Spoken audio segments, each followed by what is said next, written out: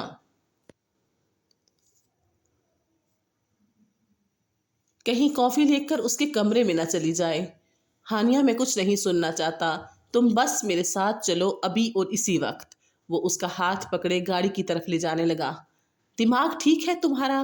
کیا کہہ رہی ہوں سمجھ نہیں آتا، چھوڑو میرا ہاتھ۔ اسی وقت آندھی طوفان کی طرح فل سپیڈ میں ان کے قریب گاڑی آ کر رکی تھی۔ اگر وہ دونوں سائڈ پر نہیں ہوتے تو اب تک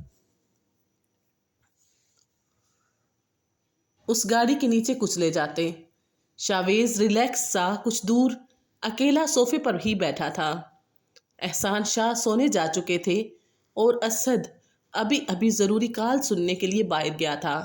اس کے دوست اور سب لوگ ابھی تک ہلا گلا کرنے میں مصروف تھے۔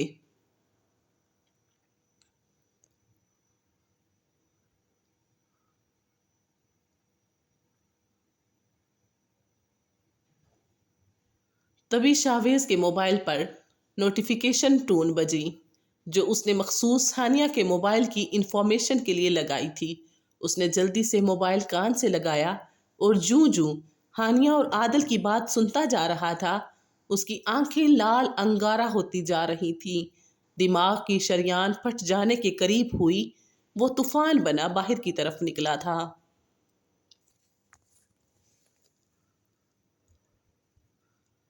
وہ پاگل ہونے لگا تھا۔ اس پر اس لمحے جنون سا سوار ہونے لگا۔ بڑی سرت سے نکلا تھا باہر۔ اسد نے روک کر پوچھنا چاہا، لیکن وہ بنا جواب دیے برق رفتاری سے پورچ میں گاڑی تک آیا۔ کہاں جا رہے ہو؟ اسد بھاگ کر کار کی ونڈو تک آیا۔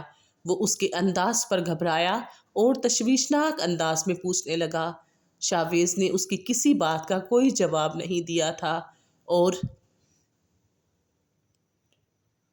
نہایت تیز رفتاری سے گاڑی سٹارٹ کر کے وہاں سے نکلتا چلا گیا۔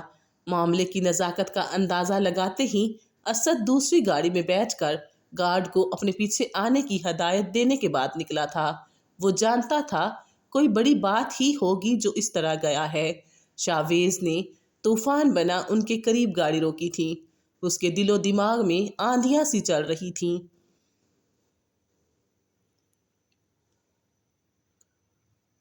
وہ گاڑی سے اتر کر اس کے قریب آیا تھا۔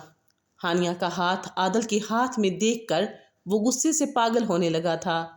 ہانیہ اسے اپنی جانب آتا دیکھ پھٹی پھٹی آنکھوں سے دیکھے گئی۔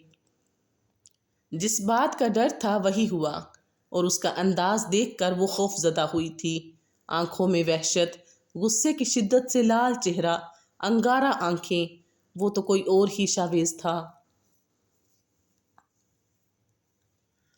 لمحہ بلمحہ موت کے فرشتے کی طرح ان کی طرف بڑھ رہا تھا۔ شاویز غصے سے پاگل ہوتا ان دونوں کی جانب لپکا تھا اور اندھا دھند عادل کو مارنے لگا۔ کچھ ہی پلوں میں شاویز نے عادل کو لہو لہان کر دیا تھا۔ ہانیہ مسلسل چیخ رہی تھی، مگر وہ ہوش میں ہی کب تھا۔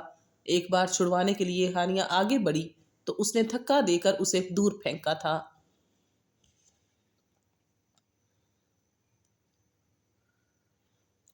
شاویز نے عادل کے سینے پر پاؤں رکھ کر اسے زور سے کچلا تھا۔ تم نے میری بیوی کو چھونے کی گستاخی کی ہے، شاہ خاندان کی عزت پر بری نظر ڈالی ہے تم نے، میں تمہیں جان سے مار دوں گا۔ اسی دوران اسد اپنی گاڑی بھگاتا ہوا آیا۔ سامنے جو منظر اس نے دیکھا وہ چکرا کر رہ گیا۔ شاویز پاگلوں کی طرح کسی کو پیٹ رہا تھا اور ہانیہ خوف زدہ سی اسے روکنے کی کوشش کر رہی تھی۔ اسد بھاگتا ہوا اس کے قریب آیا اور اسے کھینچ کر عادل سے دور کرنے لگا۔ گارڈ کی گاڑی بھی پہنچ چکی تھی۔ تم بیچ میں مت آؤ، وہ اسد پر بھی دھاڑا تھا۔ اس کی حالت کسی بپھرے ہوئے شیر جیسی تھی۔ کیا پاگل پن ہے شاویز، اسد نے اس کو دونوں بازوؤں میں جکڑتے ہوئے چلا کر کہا۔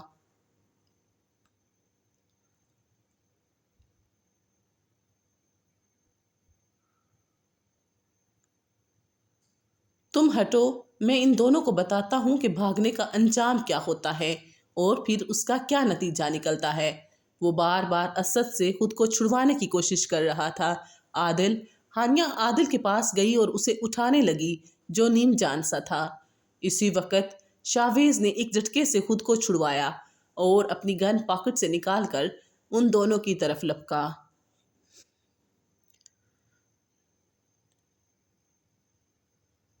اور ہانیہ کو بازو سے پکڑ کر اپنے سامنے کھڑا کرتا ایک زوردار تھپڑ اس کے گال پر رسید کیا تھا اور گن عادل پر تانی تھی۔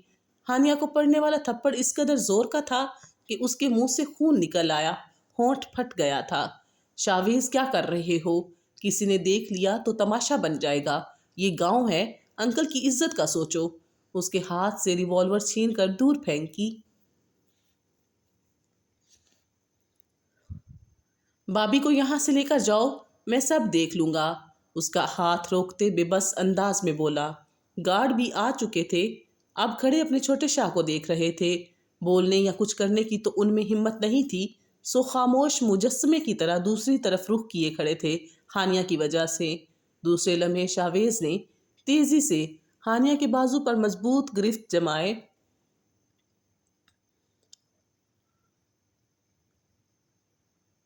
اسے کھینچتا ہوا اپنی گاڑی کی جانب بڑھا۔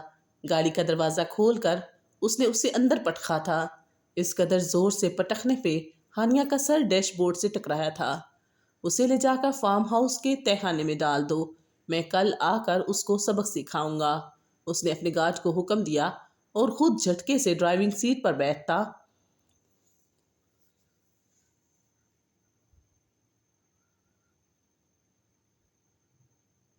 تیزی سے گاڑی وہاں سے نکال لے گیا تھا اور گارڈ اسد کے ساتھ عادل کو اٹھا کر لے جانے لگے۔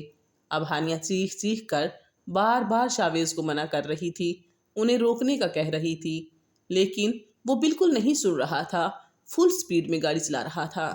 منع کرو جلاد انہیں، ورنہ میں اس کی طرف سے کوئی رد عمل نہ پا کر چلتی گاڑی کا دروازہ کھولنے لگی، جب پھرتی سے اس کا ہاتھ پکڑ کر اسے گاڑی سے اترنے سے روکا۔ وہ مر جائے گا، وہ روحان سی ہو گئی۔ کیا چاہتی ہو، ابھی اسے جا کر گولی مار دوں؟ وہ پوری قوت سے دھاڑا تھا، اس کا بس نہیں چل رہا تھا، دونوں کو ہی جان سے مار دیتا۔ پھر بابا کا خیال آتے ہی خود پر ضبط کر گیا۔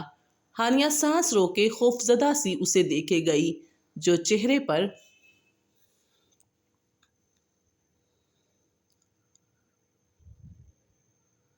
پتھریلے تاثرات سجائے سامنے دیکھتا آستینے فولڈ کیے ہانیہ کو بہت صفاق لگا۔ گاڑی جھٹکے سے حویلی کے پورچ میں آ کر رکی تھی۔ دھاڑ سے ڈور کھول کر باہر نکلا، پھر فرنٹ ڈور کھول کر اسے بازو سے گھسیٹ کر باہر نکالا اور اپنے کمرے کی جانب رخ کیا۔ اندر اپنے روم میں لا کر اسے زمین پر پٹکا تھا۔ وہ درد سے سسک پڑی تھی، ماربل کے فرش پر بے دردی سے پھینکے جانے پر۔ تمہاری ہمت کیسے ہوئی مجھ پر ہاتھ اٹھانے کی؟ ہو کون تم جنگلی جانور؟ وہ اٹھ کر شیرنی بنی اس پر جھپٹی تھی۔ شاویز نے درستگی سے اس کی بات کاٹ کر اس کا گریبان پکڑتی ہانیہ کی گردن دبوچ کر اس کو دیوار سے لگایا تھا۔ شاویز کے فولادی ہاتھ کی گرفت میں اس کی گردن تھی، گلے میں پڑنے والے دباؤ کی وجہ سے اس کا حسین چہرہ لال سرخ ہو گیا، سانس رکنے لگا۔ مگر شاویز اس کی بات سن کر غصے سے پاگل ہوا تھا۔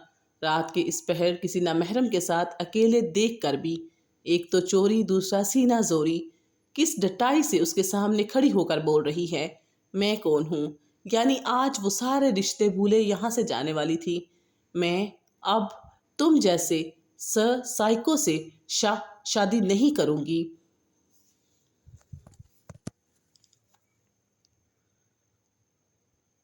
ابھی بی جان اور ڈیڈ کو تمہاری اصلیت بتاؤں گی۔ سانس رک رہا تھا، تکلیف تھی، مگر وہ بھی ہانیہ تھی، کب سیکھا تھا کسی سے ڈرنا یا جھکنا؟ Shut up! وہ چیخ اٹھا تھا، پھر اسے ایک بازو سے دبوچے دوسرے سے گلا پکڑے، آنکھوں سے نکلتے شعلوں کے ساتھ وہ اپنے آپ میں نہیں لگ رہا تھا۔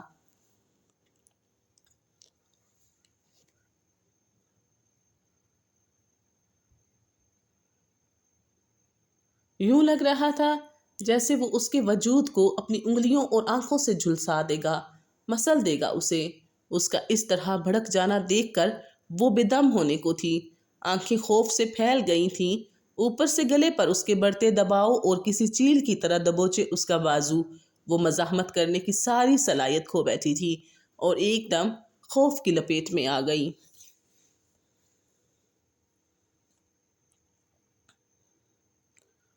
وہ تو شاید آج اس کی جان نکالنے کے در پہ تھا۔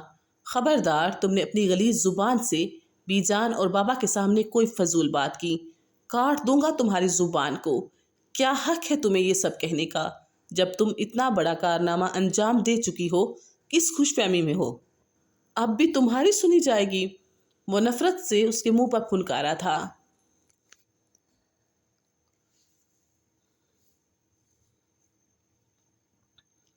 اور رہی بات شادی نہ کرنے کی، تو میں خود تم جیسی آوارہ لڑکی کو اپنی بیوی بنانا پسند نہیں کروں۔ تم تو میری نظروں سے اسی دن گر گئی تھی جب تم نے مجھ سے ہر تعلق ٹوٹ جانے کی نوید دی تھی۔ میں نے اپنی آنکھوں سے ہر خواب کو نوچ کر اسی دن پھینک دیا تھا جب تم نے کسی دوسرے سے اپنی محبت کا اظہار کیا تھا۔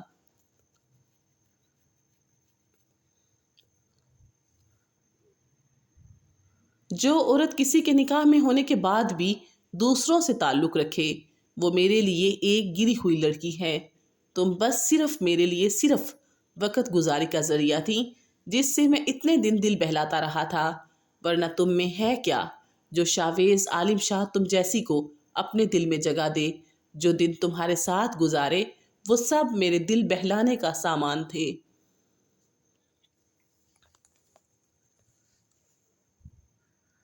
ہانیہ کی اتنے حقارت سے اس سے شادی سے انکار کرنے پر اس کی مردانہ انا بلبلا اٹھی، تو وہ جو منہ میں آیا بولتا چلا گیا، جھوٹ کے ساتھ ساتھ بنا اس کی پرواہ کیے کہ سامنے والی کے دل پر کون کون سی قیامت گزر رہی ہے۔ اور ہانیہ پھٹی پھٹی آنکھوں سے اسے دیکھے گئی جو بہت جنونی ہو رہا تھا۔ صدمہ ایسا تھا کہ وہ بولنے کی صلاحیت ہی کھو چکی تھی۔ کیا وہ وقت گزاری کا ذریعہ تھی اس شخص کے لیے جس کے لیے وہ دل میں نرم گوشہ محسوس کرنے لگی تھی، جس کی محبت نے اسے ایک نئے احساس سے روشناس کروایا تھا؟ اب وہ کہہ رہا تھا اس کے دل میں اس کے لیے کوئی جذبہ ہی نہیں۔ وہ سب، وہ اس کی قربت، وہ کیا تھا؟ وہ مزید زہر اگل رہا تھا۔